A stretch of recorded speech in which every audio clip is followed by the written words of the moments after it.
First of all media మిత్రులందుకు thank you so much వచ్చినందుకు. And నా ఫేవరెట్ డైరెక్టర్ సాయి రాజేష్ గారు వచ్చారు. అండ్ నెక్స్ట్ వశిష్ఠ గారు, అనిల్ గారు, థ్యాంక్ యూ సో మచ్ అండి. ఒక చిన్న సినిమా ఏంటి సార్, నాకు రాజేష్ గారు చాలా ఇష్టం సార్ ఫస్ట్ నుంచి. ఎందుకంటే అతనివి హృదయకాలం సినిమా చూసి కొబ్బరిమట్ట అక్కడి నుంచి ఫ్యాన్. బేబీ సినిమా తర్వాత నాకు సరే ముందు నుంచే ఫ్యాన్ తనకి.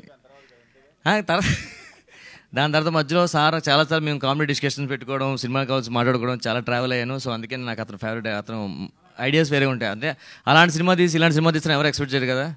సో ఇప్పుడు తెలుగు సినిమాని తీసుకెళ్ళి అక్కడ బాలీవుడ్లో కూడా డైరెక్ట్ చేస్తున్నారు. మీరు అక్కడ సెటిల్ కూడా సార్, మరి ఇక్కడే ఉన్నాడు ప్లీజ్, ఎందుకంటే మాకు మళ్ళీ మంచి కామెడీ సినిమాలు కావాలి ఇక్కడ. థ్యాంక్ యూ సో మచ్ వచ్చినందుకు. మా హీరో గారు నాకు ఎప్పటి నుంచో ఆల్మోస్ట్ నెపోలియన్ అయిన తర్వాత కలిశారు. రాంప్రసాద్ గారు మధ్య కలిసి సినిమా చేయాలి సార్, ఖచ్చితంగా చేయాలని ఎప్పటి నుంచో అంటున్నారు. అని సీరియస్గానే అడిగి ఈ సినిమాకి తనే పిలిచి మీరు నాతో పాటు చేస్తున్నారంటే నాకు అవకాశం ఇచ్చారు. Thank you so much. And next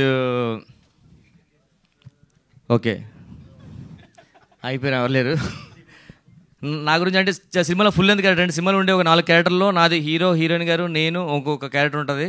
so చాలా మంచి క్యారెక్టర్ నాది. ఖచ్చితంగా మీ అందరికీ నచ్చుతుంది. అంటే హారర్లో కూడా ఇప్పుడు చూసారు కదా ఇద్దరు షాకిని డాకిని. మీరు కానీ ముందే వచ్చి ఉంటే దివ్య ప్లేస్లో మీరే ఉండేవారండి. యాక్చువల్గా అసలు మీరు కొంచెం లేట్ అయ్యారు అంతే.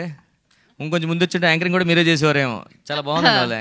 నా పేమెంట్కే సార్ అవసరమా చెప్తాను. ఆవిడ టైమింగ్ అది నిజంగా గోదావరి ఉదయం సార్ మన సినిమాలో యూనిట్ ఎక్కడ ఇంటర్వల్ తర్వాత ట్విస్ట్గా ఆవిడ పెట్టండి, చాలా బాగుంది టైమింగ్ అది.